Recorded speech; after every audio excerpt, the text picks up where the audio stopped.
Hi, third graders. I hope you guys have been enjoying the book Charlotte's Web so far. It's such a great one and one of my favorites. Today I'm going to be reading chapter 5. So I know we have just listened to yesterday chapter 4. And right at the very end of chapter 4, we heard a little bit of a surprise. Somebody was talking. So I kind of wanted to take a second and let's predict who we think that person that was trying to talk to Wilbur, or that thing, or that somebody that was trying to talk to Wilbur. Who do we think that is? So take a second, try to make a prediction, and let's hope we find out in this chapter. All right, you guys have your predictions? Good. Okay, so chapter 5, Charlotte. The night seemed long. Wilbur's stomach was empty and his mind was full. And when your stomach is empty and your mind is full, it's always hard to sleep. A dozen times during the night, Wilbur woke and stared into the blackness, listening to the sounds and trying to figure out what time it was. A barn is never perfectly quiet. Even at midnight, there's usually something stirring.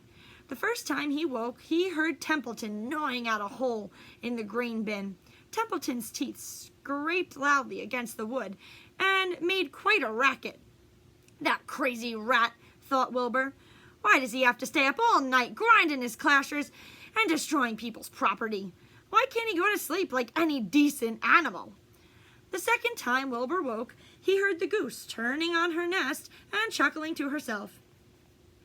What time is it? Whispered Wilbur to the goose. Probably about 11:30, said the goose. Why aren't you sleeping, Wilbur? Too many things on my mind, said Wilbur. Well, said the goose, that's not my trouble. I have nothing at all on my mind, but I've too many things under my behind. Have you ever tried to sleep while sitting on 8 eggs? No, replied Wilbur. I suppose it is uncomfortable. How long does it take a goose egg to hatch? Approximately 30 days all told, answered the goose. But I cheat a little. On warm afternoons, I just pull a little straw over the eggs and go out for a walk. Wilbur yawned and went back to sleep. In his dreams, he heard again the voice saying, I'll be a friend to you. Go to sleep. You'll see me in the morning. There's that voice again. Oh, I wonder who you guys are thinking it is. About half an hour before dawn, Wilbur woke and listened. The barn was still. The sheep lay motionless. Even the goose was quiet. Overhead on the main floor, nothing stirred. The cows were resting, the horses dozed. Templeton had quit work and gone off somewhere on an errand. The only sound was a slight scraping noise from the rooftop where the weather vane swung back and forth. Wilbur loved the barn when it was like this, calm and quiet, waiting for light. Day is almost here, he thought. Through a small window, a faint gleam appeared. A gleam is like a light. One by one, the stars went out. Wilbur could see the goose a few feet away. She sat with head tucked under a wing. Then he could see the sheep and the lambs. The sky lightened. Oh, beautiful day! It is here at last. Today I shall find my friend. Wilbur looked everywhere. He searched his pen thoroughly. He examined the window ledge, stared up at the ceiling, and he saw nothing new. Finally, he decided he would have to speak up. He hated to break the lovely stillness of dawn by using his voice, but he couldn't think of any other way to locate the mysterious new friend who was nowhere to be seen. So Wilbur cleared his throat. Attention, please, he said in a loud, firm voice. Will the party who addressed me at bedtime last night kindly make himself or herself known by giving an appropriate sign or signal? Wilbur paused and listened. All the other animals lifted their heads and stared at him. Huh? Wilbur blushed, meaning his cheeks got red. He was embarrassed. But he was determined to get in touch with his unknown friend. Attention, please, he said. I will repeat the message. Will the party who addressed me at bedtime last night kindly speak up? Please tell me where you are, if you are my friend. The sheep looked at each other in disgust. Stop your nonsense, Wilbur, said the oldest sheep. If you have a new friend here, you are probably disturbing his rest, and the quickest way to spoil a friendship is to wake somebody up in the morning before he is ready. How can you be so sure your friend is an early riser? I beg everyone's pardon, whispered Wilbur. I didn't mean to be objectionable. He lay down meekly in the manure, facing the door. He did not know it, but his friend was very near. And the old sheep was right. The friend was still asleep. Soon Lurvy appeared with slops for breakfast. Wilbur rushed out, ate everything in a hurry, and licked the trough. The sheep moved off down the lane, and the gander waddled along behind them, pulling grass. And then, just as Wilbur was settling down for his morning nap, he heard again the thin voice that had addressed him the night before. "Salutations," said the voice. Wilbur jumped to his feet. "What?" he cried. "Salutations," repeated the voice. "What are they and where are you?" screamed Wilbur. Please tell me where you are and what are salutations?" "Salutations are greetings," said the voice. "When I say salutations, it's just my fancy way of saying hello or good morning. Actually, it's a silly expression, and I am surprised that I used it at all. As for my whereabouts, that's easy. Look up here in the corner of the doorway. Here I am. Look, I'm waving." At last Wilbur saw the creature that had spoken to him in such a kindly way. Stretched across the upper part of the doorway was a big spider web, and hanging from the top of the web, head down, was a large gray spider. She was about the size of a gumdrop. She had 8 legs, and she was waving one of them at Wilbur in friendly greeting. "See me now?" she asked. Here she is. Can you guys see? So right there, there's Wilbur down there, and there's the spider up there.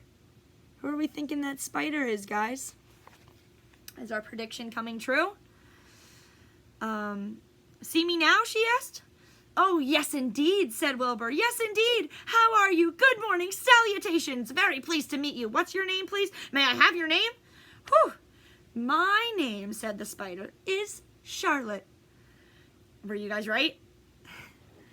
"Charlotte what?" asked Wilbur eagerly. "Charlotte A. Cavatica, but just call me Charlotte." "I think you're beautiful," said Wilbur. "Well, I am pretty," replied Charlotte. "There's no denying that. Almost all spiders are rather nice looking. I'm not as flashy as some, but I'll do." "I wish I could see you, Wilbur, as clearly as you could see me." "Why can't you?" asked the pig. "I'm right here." "Yes, but I'm nearsighted," replied Charlotte. "I've always been dreadfully nearsighted. It's good in some ways, not so good in others. Watch me wrap up this fly." A fly that had been crawling along Wilbur's trough had flown up and blundered into the lower part of Charlotte's web and was tangled in the sticky threads.